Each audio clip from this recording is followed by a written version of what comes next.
مدینے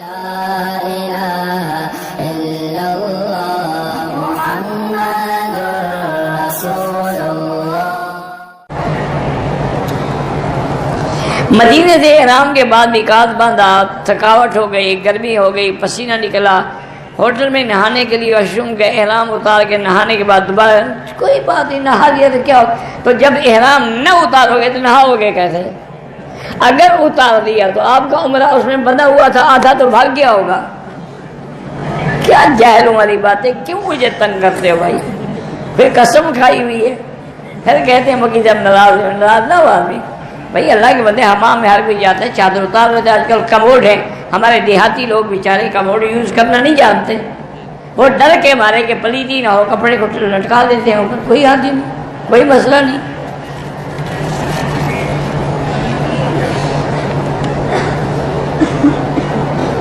ہمارے یہاں مدرسوں سے بچوں کو بلا کے قرآن ختم کراتے ہیں، یہ بدعت ہے۔ تم خود کرو، گھر والے پر بیٹھ کے پڑھو۔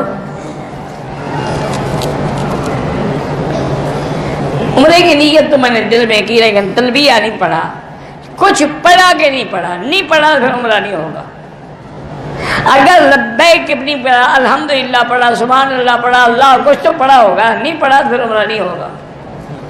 حالت احرام میں نسوار رکھنا ڈبل حرام ہے۔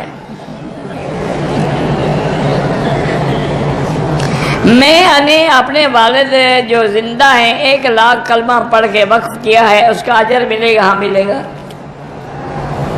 مجھے سمجھ ویسے نہیں آتی، وقف کیا ہے کیا معنی؟ سٹور کر دیا ہے آپ نے اس کو؟ چابی آپ کے پاس ہے یا والد کے پاس ہے؟ بہرحال یہ کہہ دو کہ اللہ اس کا ثواب تمہارے والد کو دے۔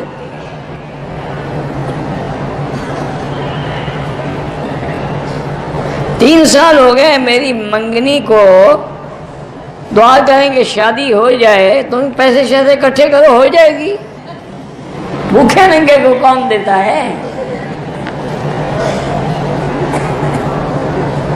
20 سال ہو گئے بچہ نہیں ہوا۔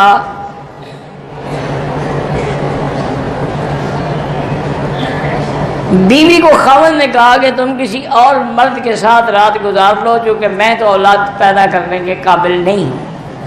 تو اب عورت کو نفرت ہو گئی ہونی چاہیے کہ ایسا بے غیرت اور دیوس آدمی ہے جو بیوی کو کہتا ہے کسی اور کے پاس جا کے رات گزارو۔ بھئی تمہیں اولاد کے قابل نہیں ہو تو علاج کرواؤ۔ آج کل تو علاج کوئی مشکل نہیں ہے، جدید میڈیکل سائنس میں بالکل علاج ہوتا ہے۔ سب سے بہتر ذکر جو ہے، افضل الذکر لا الہ الا اللہ محمد الرسول اللہ۔ میری بیٹی کو حمل ہے، اللہ اولاد صالح عطا فرمائے۔ آپ نے میری بیوی کے لیے دعا کی، اللہ آپ کو جزائے خیر دے۔